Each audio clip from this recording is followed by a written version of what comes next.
কত 300 কোটি টাকা নাকি? আপনারা যারা অনুসন্ধানী সাংবাদিকতা করেন, এটার নিউজটা কতটুকু ক্রেডিবল, এই কোশ্চেনটা আমার আপনাদের কাছে থাকবে। কারণ সেখানে কোনো সোর্স নেই, ব্যক্তি সাক্ষ্য নেই, কোনো ক্রেডিবল নেই। সেখানে জানা গেছে, বলা আছে মনে হয় 7-8 বার জানা গেছে, এবং সেটা ফলো করে প্রচার করা হয়েছে। আমরা যখন হাউসগুলোর সাথে, তো আমাদেরও অনেকের সাথে ব্যক্তিগত সম্পর্ক আছে, যখন কথা বলেছি তখন তারা বললো যে বহিরাগত কোনো জায়গা থেকে এই লেখাটা দিয়ে চাপ দেওয়া হয়েছে এটা প্রচার করার জন্য। এরকম মিডিয়া ট্রায়াল চলছে।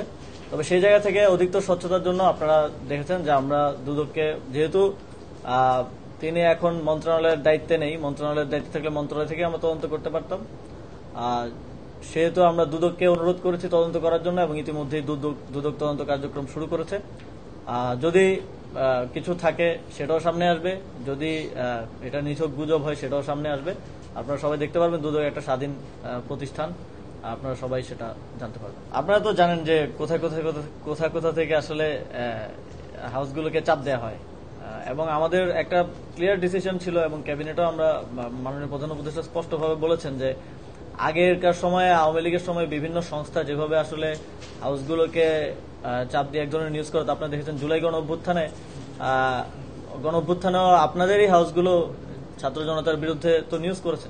এটা তো বাস্তব, এটা তো অস্বীকার করার সুযোগ নেই। তো আমাদের একটা স্পষ্ট নির্দেশনা ছিল, কোনো হাউসকে কোনো প্রকার চাপ দেওয়া হবে না, সরকারের পক্ষ থেকে চাপ দেওয়া হয়ও না, আপনারা যদি দেখেন। কিন্তু এখানে এখনো তো অনেকগুলো পাওয়ার হাউস রয়ে গেছে যেখান থেকে আসলে এই চেষ্টাগুলো করা হয়ে থাকে, যেটা অত্যন্ত দুঃখজনক। আমরা সেটা অবশ্যই দেখব, তথ্য মন্ত্রণালয়কে অনুরোধ জানাবো যাতে করে স্বাধীন সাংবাদিকতাটা, ফ্রিডম অফ প্রেস থাকে।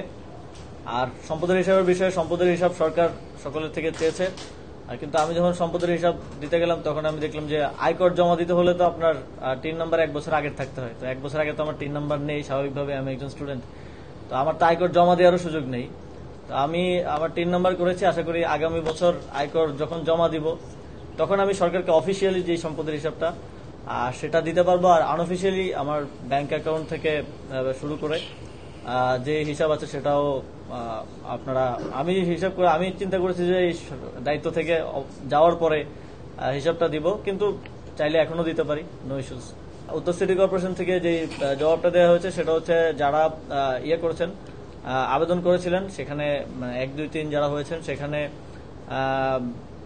ফ্যাসিবাদের সময়ের লোকজন তো আছেনই, এর বাইরেও যারা আবেদন করেছেন তাদের আসলে এর মধ্যে অনেকগুলো ক্রাইটেরিয়া তারা ফুলফিল করেন না। সেই জায়গা থেকেও উত্তর সিটি কর্পোরেশন এটা খাস আদায়ের সিদ্ধান্ত নিয়েছে। তবে আমি আমাদের উত্তরের প্রশাসক ওনাকে এটা পুনর্বিবেচনা করার জন্য অনুরোধ জানিয়েছি, যাতে করে সরকারের যে আয় এই পশুর হাটকে কেন্দ্র করে সেটা কোনোভাবে আসলে হ্যাম্পার্ড না হয়, সিটি কর্পোরেশনের যে আয় হওয়ার কথা সেটা যাতে কোনোভাবেই হ্যাম্পার্ড না হয়। আমার তরফ থেকে কোনো সিদ্ধান্ত এখন পর্যন্ত হয়নি, এবং জুলাই গণ অভ্যুত্থানে সামনে থেকে নেতৃত্ব দেওয়ার কারণে মানুষের একটা আকাঙ্ক্ষা তো আছে যে আমরা দেশের জন্য দীর্ঘমেয়াদে কাজ করি।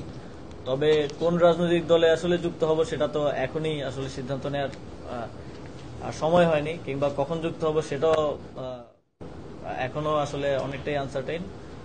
তবে এটা ধরে নেওয়ার কোনো কারণ নেই যে নতুন রাজনৈতিক দলেই যুক্ত হব, কারণ নতুন রাজনৈতিক দল হয়েছে, যেহেতু আমি ইয়াং জেনারেশনের একজন, এবং আমাদের বয়সী যারা আছেন তারাই করেছে, তো সেখানে আগ্রহটা তো আছে। কিন্তু এখন পর্যন্ত যতটুকু দেখছি যে নিশ্চয়ই ওনারা কাজ করছেন, তবে যখন আমি রাজনীতি করার কথা চিন্তা করব তখন আমি আমার জন্য বেস্ট অপশনটাই চুজ করব, এবং সেটা যে কোনো রাজনৈতিক দল হতে পারে, নট নেসেসারিলি নতুন রাজনৈতিক দলই হতে হবে।